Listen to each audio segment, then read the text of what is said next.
शिक्षा से एजुकेशन। मैं हूं आपकी बायोलॉजी टीचर मैत्री और मैं लेकर आ गई हूं आपके लिए एक brand new video.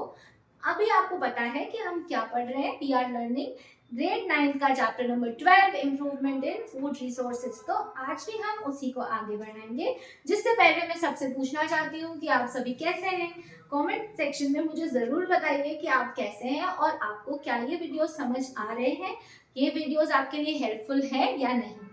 So please let me know in the comment section. और ये भी बताइए कि आपको अगर कोई टॉपिक समझ नहीं आ रहा तो कौन सा ऐसा टॉपिक है जिसके हम शॉर्ट वीडियोस बना सकते हैं, जो आप क्विकली देख लें और आपकी हेल्प हो जाए, तो हम वो भी करेंगे आपके लिए।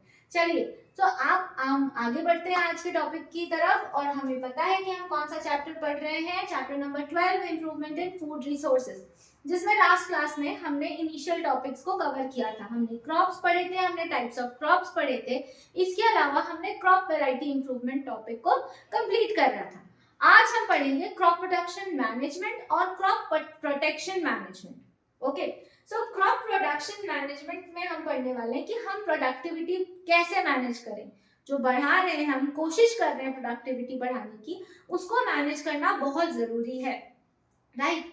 Adopting proper agricultural practices are very important, है ना। हमने ग्रेड 8 में पढ़ा था कि सबसे पहले आपको सॉइल प्रिपेयर करना है, सीड का सिलेक्शन करना है, फिर सोइंग के भी प्रॉपर मेथड और टूल्स को यूज करना है, राइट। देन हार्वेस्टिंग के टाइम का ध्यान रखना है, आपको प्रोटेक्शन का ध्यान रखना है। ये सभी चीजें हमने ग्रेड 8 में पढ़ ली हैं। हम बस क्या कर रहे हैं, उसका थोड़ा सा रिवीजन कर रहे हैं, ठीक है।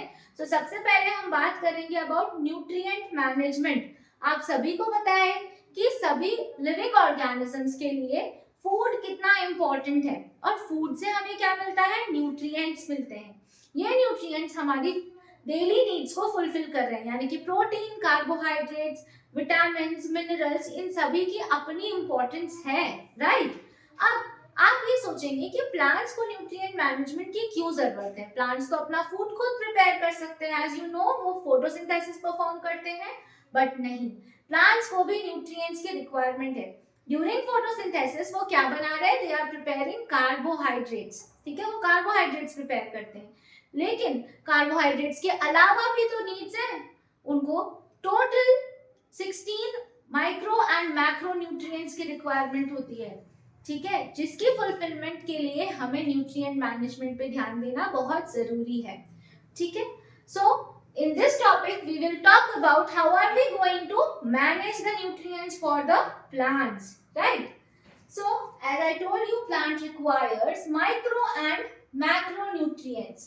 मैक्रोन्यूट्रिएंट्स क्या होते हैं, मैक्रो नाम से ही पता चल रहा है, मैक्रो यानी बड़ा, ठीक है। So the amount of nutrients required is huge. Macronutrients are the nutrients जो कि लार्ज क्वांटिटी में रिक्वायर्ड है by the plant, right. And micro नाम से ही पता चल रहा है, micro, so they are required in traces, okay. But इसका ये मतलब नहीं है कि मैक्रोन्यूट्रिएंट्स जो है वो लार्ज क्वांटिटी में रिक्वायर्ड है, तो अगर उनकी डेफिशिएंसी हो गई तो प्लांट्स में जरूर कोई प्रॉब्लम होगी। और माइक्रो तो क्योंकि ट्रेसेस में रिक्वायर्ड है तो उनकी नीड्स को तो हम इग्नोर कर सकते हैं, ऐसा कुछ भी नहीं होता है। दोनों की रिक्वायरमेंट फुलफिल होना बहुत जरूरी है। इसके लिए कई सारे एक्सपेरिमेंट्स भी किए गए थे कि अगर पर्टिकुलर न्यूट्रिएंट प्लांट को नहीं मिल रहा है तो प्लांट में किस तरह के चेंजेस आप देख सकते हैं, ठीक है। आपने देखा होगा कि पहले तो उसी फील्ड में प्लांट्स होते हैं, उनकी हाइट भी प्रॉपर ग्रो हो रही थी, लीव्स भी अच्छे से डेवलप हो रहे थे, बट अब लीव्स छोटे छोटे हैं, फ्रूटिंग प्रॉपर नहीं हो रही है, राइट। क्यों, क्योंकि जरूर आपके सॉइल में किसी तरह के न्यूट्रिएंट्स की कमी हो गई, राइट। सो प्लांट्स को भी डेफिशिएंसी डिजीजेस होती है अगर उन्हें सफिशिएंट अमाउंट में माइक्रो और मैक्रो न्यूट्रिएंट्स नहीं मिलते। So macronutrients are the nutrients which are required in large quantity, जैसे कि कार्बन हो गया, नाइट्रोजन हो गया, right. And micronutrients are the nutrients which are required in traces, that is very little amount, like you have got copper, you have got boron, chlorine, molybdenum, ये सभी क्या है, माइक्रोन्यूट्रिएंट्स जिनकी रिक्वायरमेंट ट्रेसेस में है। लेकिन इनकी रिक्वायरमेंट फुलफिल होना भी उतना ही जरूरी है जितना कि मैक्रोन्यूट्रिएंट्स की रिक्वायरमेंट को फुलफिल करना है। अब आपको मैं बता, सॉइल में ये न्यूट्रिएंट्स रेडिली अवेलेबल होते हैं, लेकिन अगर सॉइल में ये न्यूट्रिएंट्स अवेलेबल ना हो तो हम ऐसा क्या कर सकते हैं जिसकी हेल्प से न्यूट्रिएंट्स मैनेज हो जाए। पहला, adding manure to the soil. Okay, adding manure to the soil मतलब कि हम सॉइल में मैन्योर को ऐड कर रहे हैं, जिसकी वजह से क्या होने वाला है, जिसकी वजह से न्यूट्रिएंट्स की नीड्स पूरी होने वाली है। मैन्योर क्या होते हैं? Manure are the organic substances which are produced by the decomposition of plants and animal waste. Okay, plants और एनिमल्स जो वेस्ट जनरेट करते हैं उसका बायोलॉजिकली हम डिकम्पोजिशन कराते हैं और उससे हम बनाते हैं मैन्योर। मैन्योर काफी बेनिफिशियल होता है सॉइल के लिए, क्योंकि वो सॉइल के ह्यूमस को इनहैंस करता है। ह्यूमस क्या है? आपने ग्रेड 7th में सॉइल चैप्टर पढ़ा है, तो आपको अगर याद आए तो टॉप सॉइल जो होती है, उस मतलब सॉइल की टॉप मोस्ट लेयर जो होती है वो ह्यूमस होती है। जितना रिच होता है ह्यूमस सॉइल में, उतना ही फर्टाइल सॉइल है। तो मैन्योर क्या कर रहा है, वो ह्यूमस को बढ़ाता है, वाटर रिटेंशन बढ़ाता है। ठीक है, सॉइल में वाटर होल्डिंग कैपेसिटी, रिटेंशन यानी वाटर होल्डिंग कैपेसिटी को बढ़ाना। ठीक है, तो यानी कि और जो भी माइक्रोब्स आपके सॉइल में ऑलरेडी हैं उनकी लाइफ को भी सपोर्ट करता है। It's not going to disturb them in any ways. But क्या एक ड्रॉबैक है ना मैन्योर का, कि मैन्योर थोड़ा स्लो है, उसका रिजल्ट हमें क्विकली नहीं दिखता। इसके अलावा वो टारगेट ओरिएंटेड भी नहीं है। जैसे अगर आपको पता है कि आपकी सॉइल में नाइट्रोजन की कमी है और आपने मैन्योर को यूज कर लिया, तो it's not a sure thing कि नाइट्रोजन की नीड्स फुलफिल हो जाएंगी। तो आपको आपका डिजायर्ड रिजल्ट सिर्फ मैन्योर के यूज से नहीं मिल पाता, राइट। लेकिन मैन्योर के कितने सारे बेनिफिट्स मैंने आपको बताए हैं। ठीक है, उसी के अदर पॉइंट है कंपोस्ट एंड वर्मी कंपोस्ट, यानी कि कंपोस्ट और वर्मी कंपोस्ट भी डिकम्पोजिशन से ही बनते हैं। आप डिग करके एक बड़े से गड्ढे में सारा बायोलॉजिकल वेस्ट डाल देते हैं, उसको आप कवर कर देते हैं, adding some worms in the same.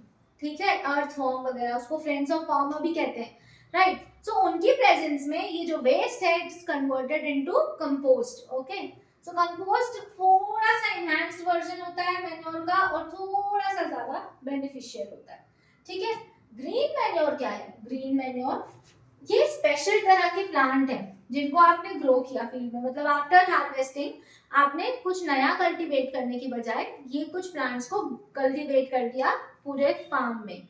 अब आपने क्या किया, जब थोड़ा थोड़ा ग्रो हो गए प्लांट्स, इनको सॉइल के साथ मल्च कर दिया, मिक्स कर दिया, फ्लोइंग करवा दी। ठीक है, without removing them, right. So ये जो पार्ट ऑफ प्लांट है जो कि सॉइल में मिक्स हो गया, सॉइल के प्रेजेंट बैक्टीरियाज, माइक्रोब्स की प्रेजेंस में उसका ब्रेक डाउन होगा और वो न्यूट्रिशन प्रोवाइड करेंगे, न्यूट्रिएंट्स प्रोवाइड करेंगे आपके सॉइल में, राइट।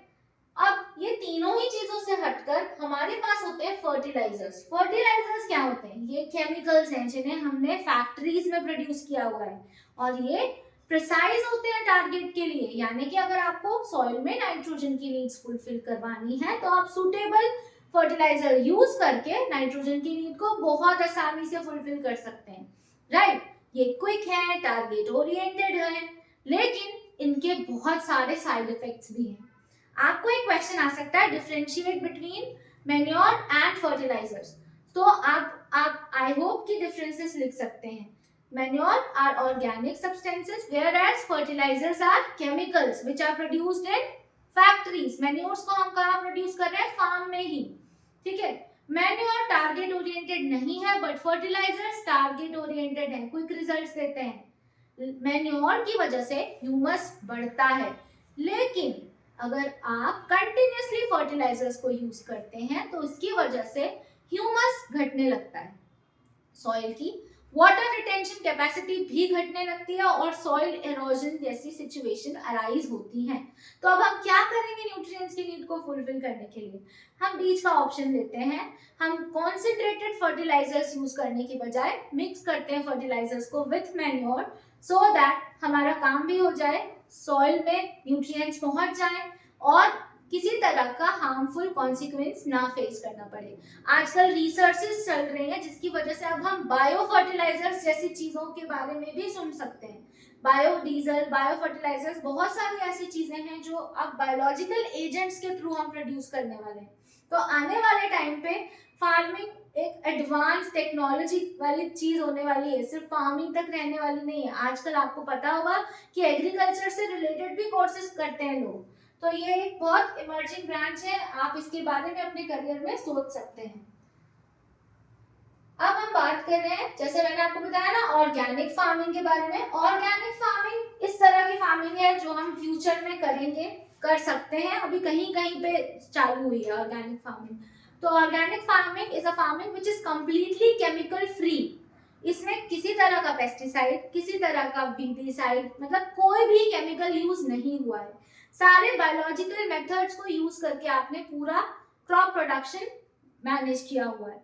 तो इस तरह की फार्मिंग को हम ऑर्गेनिक फार्मिंग कहते हैं। Now the second point for managing the production of crop is irrigation. What is irrigation? Basically irrigation is the artificial method जिसमें हम फील्ड में वाटर प्रोवाइड करते हैं, क्योंकि वाटर एक बहुत इंपॉर्टेंट फैक्टर होता है प्लांट की प्रॉपर ग्रोथ के लिए, राइट? और हमारे कंट्री में मेजर स्टेट्स जो रहते हैं वो रेनफॉल पे डिपेंडेंट है to fulfil the need of water. But आपको ये भी पता है कि हर एक स्टेट प्रॉपर या फिर एक fix amount of rainfall receive नहीं करते। कभी तो बहुत रेनफॉल है और कभी बिल्कुल भी बारिश नहीं हो रही है। उस कंडीशन में क्या होगा? उस कंडीशन के लिए हमें डिफरेंट इरिगेशन मेथड्स को अडाप्ट करना बहुत जरूरी है, जिसकी वजह से वाटर की नीड हम फुलफिल कर पाए। जैसे कि आप water shades, canal, well, river, lift systems and tanks, इसके अलावा रेन वाटर हार्वेस्टिंग करके भी फील्ड में वाटर की रिक्वायरमेंट्स को फुलफिल कर सकते हैं। राहत, ढाकेली, ये कुछ मेथड्स थे जिनको आप ट्रेडिशनली यूज करते थे for the process of irrigation. इसके अलावा ये आप इमेज देख रहे हैं, इस इमेज में हम क्या बात कर रहे हैं? स्प्रिंकलर सिस्टम की। स्प्रिंकलर सिस्टम ऑफ इरिगेशन, जिसमें एक लॉन्ग ट्यूब है जिसके ऊपर एक रोटेटिंग नोजल है। ये नोजल रोटेट होता है स्पीड से और throughout the farm water को स्प्रिंकल कर देता है। इसको हम आर्टिफिशियल रेनफॉल जैसे मान सकते हैं। इसके अलावा ड्रिप इरिगेशन भी एक इरिगेशन मेथड है जो कि उन एरियाज के लिए बहुत जरूरी है या फिर बहुत यूजफुल है जहां वाटर बहुत कम है। इसमें क्या होता है कि फार्म में पूरे ट्यूब्स अरेंज होते हैं और ड्रॉप बाय ड्रॉप पानी पहुंच रहा है प्लांट्स की रूट में डायरेक्टली, जिसकी वजह से सॉइल मॉइस्ट भी रहता है, वाटर वेस्ट भी नहीं होता। Okay, so this is how irrigation can be done. Now the other point is cropping pattern. Okay, हम एक तरह की चीज करते करते बोर नहीं हो जाते? उसी तरह से सॉइल में अगर हम एक ही चीज कल्टीवेट करते जाएंगे तो सॉइल के अंदर जो भी न्यूट्रिएंट्स थे जो उस पर्टिकुलर क्रॉप की ग्रोथ को सपोर्ट कर रहे थे उसको तो हमने पूरा यूज कर लिया, राइट? अब हम आगे कैसे कर पाएंगे ये काम? How are we going to do that? So we can do the same. कैसे कर पाएंगे हम? By adopting different cropping pattern.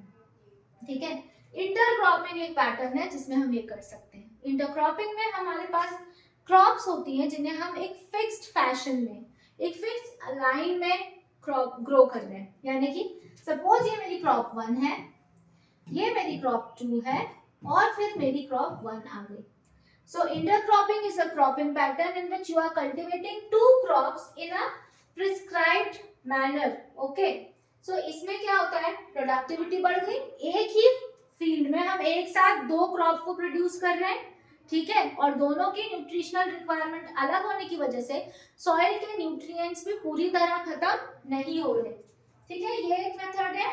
इसके अलावा और दूसरा मेथड क्या है? Crop rotation. Crop rotation is a method in which alternatively हम रोटेट कर रहे हैं। सब जैसे आपने स्कूल में देखा होगा, स्कूल में भी रोटेशन फॉलो होता है ना, जो फर्स्ट बेंच में बैठा है वो एक दिन लास्ट में बैठेगा और जो लास्ट बेंचर्स है उसको भी अपॉर्चुनिटी मिलेगी कि वो फर्स्ट बेंच पे बैठे, राइट? सो इस तरह से क्रॉप रोटेशन में हम क्या कर रहे हैं? क्रॉप्स को ही रोटेट कर रहे हैं। सपोज क्रॉप 1 का कल्टीवेशन हुआ एक सीजन में, फिर नेक्स्ट सीजन में क्रॉप 2 आएगी, फिर उसके बाद फिर से क्रॉप 1 आ जाएगी। इस तरह से आप क्रॉप रोटेट करके सॉइल की न्यूट्रिशनल वैल्यू को मेंटेन रखते हैं और आपको साल भर में दो अलग-अलग तरह के क्रॉप्स की प्रोडक्टिविटी मिल जाती है, right? The other method is mixed farming. Mixed farming is the or mixed cropping. This is the method which क्या कर सकते हैं हम, एक फार्म में, एक पीस ऑफ लैंड में हमने कई सारे प्लांट्स को ग्रो करा दिया. इसमें फिक्स्ड पैटर्न नहीं है, इसमें कोई भी प्रिसाइज पैटर्न नहीं है. 2 नहीं, 3 नहीं, 4-5 तरह के क्रॉप्स को आप एक साथ ग्रो कर सकते हो. तो इसे मल्टीपल क्रॉपिंग कहते हैं या मिक्स्ड क्रॉपिंग कहते हैं, राइट. ये जो होता है, ये अगर आपकी कोई भी crop due to unfavourable conditions fail होती है तो आपके पास दूसरे क्रॉप्स अवेलेबल हैं, है ना. तो complete failure of the crop को प्रोटेक्ट और प्रिवेंट करने में ये बहुत हेल्पफुल होता है, राइट. सो देखा हमने क्रॉपिंग पैटर्न्स चेंज कर हम किस तरह से प्रोडक्टिविटी बढ़ा सकते हैं. तो क्रॉप प्रोडक्शन मैनेजमेंट में हमने पढ़ा how are we going to manage the nutrients, how are we going to manage the irrigation, and how are we going to use the suitable cropping pattern which are going to help in enhancing the productivity. अब हम बात करेंगे crop protection management के बारे में, यानी कि जो क्रॉप हम प्रोड्यूस कर रहे हैं उसको प्रोटेक्ट भी तो करना है. उसको कैसे प्रोटेक्ट करेंगे? सो क्रॉप प्रोटेक्शन मैनेजमेंट के लिए हमको सबसे पहले क्रॉप को किससे प्रोटेक्ट करना है, जब हमने हार्वेस्टिंग नहीं की, यानी कि क्रॉप को आपको बिफोर हार्वेस्टिंग और आफ्टर हार्वेस्टिंग दोनों ही कंडीशंस में प्रोटेक्ट करना है, ठीक है. तो जब आपने क्रॉप को हार्वेस्ट नहीं किया है तो क्रॉप को किससे प्रोटेक्ट करने की जरूरत है? तब हमें जरूरत है क्रॉप को प्रोटेक्ट करने की विद हार्मफुल प्लांट्स, राइट. और you can say unwanted plants, जिनको हम कहते हैं वीड्स, है ना. गाजर घास तो बहुत कॉमन नाम है, आपने सुना होगा. सो वीड्स क्या होते हैं? वो अनवांटेड प्लांट्स है जो कि हमारी फील्ड में ग्रो कर रहे हैं. अब ये प्लांट्स हमारे लिए हार्मफुल कैसे हो सकते हैं? सपोज मैंने हमारी क्रॉप के लिए पर्टिकुलर अमाउंट ऑफ न्यूट्रिएंट सोचा है और मुझे लगता है कि इससे मेरी प्रोडक्टिविटी बहुत अच्छी हो जाएगी, लेकिन ये अनवांटेड प्लांट्स वहां ग्रो हुए और उन्होंने वो न्यूट्रिएंट एब्जॉर्ब करने स्टार्ट कर दिए जो हमारी क्रॉप के लिए जरूरी थे. यहाँ पे प्रोडक्टिविटी हैम्पर हो गई. इसके अलावा एरिया जो हमारी क्रॉप की ग्रोथ के लिए अवेलेबल था वहां पे भी रेस्ट्रिक्शंस हो गया, सनलाइट के लिए कंपटीशन हो गया. So unwanted plants are unwanted and they are harmful. So how are you going to remove them? You can either use suitable weedicides या फिर मैकेनिकल रिमूवल कर सकते हैं, ठीक है. और अगर आप प्लांट सीड्स को हम टाइमली फैशन में ग्रो करेंगे तो भी ये हमारे लिए प्रिवेंट हो सकता है. Weedicides are the chemicals which are available in the market that can help in removing these unwanted plants from the field. Then other biological agents जो कि आपकी क्रॉप को अफेक्ट करते हैं when they are not harvested. तो insects और paste बहुत harm करते हैं आपकी फील्ड को. कैसे? आपकी क्रॉप को कैसे हार्म कर रहे हैं? पहला, वो सेल सैप को सक कर लेंगे, न्यूट्रिशन जो है आपके सीड्स को डैमेज कर लेंगे, ईट अप कर लेंगे, राइट. फ्रूट्स को डैमेज करेंगे, स्टेम्स को डैमेज करेंगे. सो इससे क्या होगा? क्रॉप आपकी प्रॉपर आपको रिजल्ट नहीं देगी. You will not get the desired result, right. So ये इंसेक्ट्स और पेस्ट को भी रिमूव करना जरूरी है. तो इसके लिए इंसेक्टिसाइड्स, पेस्टिसाइड्स होते हैं जिनसे हम इन्हें किल कर सकते हैं, ठीक है. इसके अलावा आप फंगीसाइड्स का यूज करके माइक्रोब्स जैसे कि फंगस की ग्रोथ को भी प्लांट में प्रिवेंट कर सकते हैं, क्योंकि फंगाई और वायरसेस दोनों ही प्लांट में डिजीज कॉज करते हैं. हाँ, प्लांट्स को भी डिजीज होते हैं विद दीज माइक्रो ऑर्गेनिजम्स, जैसे कि mosaic veins, okay, yellow mosaic veins, then you citrus canker. ये कुछ बीमारियां हैं जो आप प्लांट्स में ऑब्जर्व कर सकते हैं by the effect of virus, bacteria, right, fungus, right. So इसको प्रिवेंट करने के लिए सूटेबल वीडिसाइड्स इसको प्रिवेंट करने के लिए हम क्या यूज करते हैं? फंगीसाइड्स यूज कर सकते हैं, हर्बिसाइड्स यूज कर सकते हैं, जो कि टॉक्सिक सब्सटेंसेस हैं लेकिन ये इनको किल करेंगे. तो इनकी क्वांटिटी बहुत रेस्ट्रिक्टेड और बहुत प्रिसाइज अमाउंट में. एंड आई मस्ट से कि जब तक कोई एक्सपर्ट हमें ना बताए तब तक हमें इन सभी चीजों को यूज करना अवॉइड करना चाहिए, क्योंकि ये जो है हम इनका यूज करके हमारे फूड चेन में टॉक्सिक्स को इंट्रोड्यूस कर रहे हैं. अभी ग्रेड 10th में जब आप आवर एनवायरनमेंट पढ़ेंगे तो आपको पता चलेगा कि ये टॉक्सिक्स किस हद तक हमारी पूरी फूड चेन में आ चुके हैं और हमारी ही बॉडी में एक्यूमुलेट हो रहे हैं. इस प्रोसेस को हम कहते हैं बायोमैग्निफिकेशन। ठीक है, चलो बात करते हैं। ये तो हमने बात की बिफोर हार्वेस्टिंग, कि जब आपकी क्रॉप का हार्वेस्टिंग नहीं किया है आपने, तब आपको किन चीजों का ध्यान रखना है और किससे प्रोटेक्ट करना है। और मैंने आपको पहले भी बताया था कि स्टोरेज के टाइम पे भी ध्यान देना बहुत जरूरी है। क्यों? क्योंकि major grain after harvesting and during storage damage होते हैं, तो हमें उसे प्रोटेक्ट करना जरूरी है, राइट। तो सबसे पहले अगर हम बात करेंगे स्टोरेज लॉस में, तो क्या क्या फैक्टर्स अफेक्ट करते हैं। जैसे कि अगर मॉइस्चर है, मॉइस्चर में चीजें जल्दी खराब होती हैं, टेम्परेचर प्रॉपर नहीं है, स्टोरेज एरिया जो है वो बहुत ही इनसफिशिएंट है comparative to the requirement, right. So the other needs can be noted down here. So first, your crop during storage need to be protected from the biological as well as abiotic agents. यहाँ पे भी biotic और abiotic agent से protection की जरूरत है। Biotic agents कौन से एजेंट्स होते हैं? जैसे कि माइक्रो ऑर्गेनिजम्स, है ना, माइक्रो ऑर्गेनिजम्स। इसके अलावा रोडेंट्स जैसे कि रैट्स, इंसेक्ट्स, ये सब आपकी स्टोर्ड क्रॉप को डैमेज कर सकते हैं, राइट। इसके अलावा एबायोटिक में आ जाता है टेम्परेचर, लोकेशन, मॉइस्चर की प्रेजेंस। सो स्टोरेज के लिए हमें इन सभी चीजों का प्रॉपर ध्यान देना है। हमें selection of the place should be proper so that you can prevent the storage loss. Cleaning should be there. Now before storing the harvested crops, अगर आप उसकी प्रॉपर सन ड्राइंग करेंगे तो वहां मॉइस्चर नहीं होगा, राइट। इसके अलावा फ्यूमिगेट कीजिए, मेडिसिन को ऐड कर सकते हैं हम before storage, so that insects को हम ग्रो करने से प्रोटेक्ट कर सके, प्रिवेंट कर सके। अब अगर आप चाहें तो मेडिसिनल प्लांट जो होता है नीम, उसके लीव्स को आप ड्राई करके अगर आपकी क्रॉप में इंट्रोड्यूस कर देंगे तो भी आप इंसेक्ट्स या फिर पेस्ट से आपके क्रॉप को बचा सकते हैं। इसके अलावा मॉइस्चर का ध्यान रखेंगे तो किसी भी तरह के माइक्रोबियल इफेक्ट्स नहीं होंगे, और जगह जहां हम स्टोर कर रहे हैं वहां पे भी मॉइस्चर नहीं होना चाहिए। कंटेनर जिसमें हम स्टोर कर रहे हैं वहां पे भी मॉइस्चर नहीं होना चाहिए। तो इन सभी छोटी चीजों का ध्यान रख के हम बड़े लॉस से बचा सकते हैं हमारी क्रॉप के डैमेज को। And with this topic now we are done with the second part of the chapter improvement food resources, right। तो हमने crop variety improvement, crop production management और क्रॉप प्रोटेक्शन मैनेजमेंट तीनों ही टॉपिक को cover कर लिया है। I hope आपको ये तीनों टॉपिक्स अच्छे से समझ आ गए होंगे, और मैं चाहती हूँ कि आप अपने फीडबैक्स मुझे कमेंट सेक्शन में जरूर बताएं। With that note, thank you so much for watching us. Keep watching and don't forget to subscribe to our channel.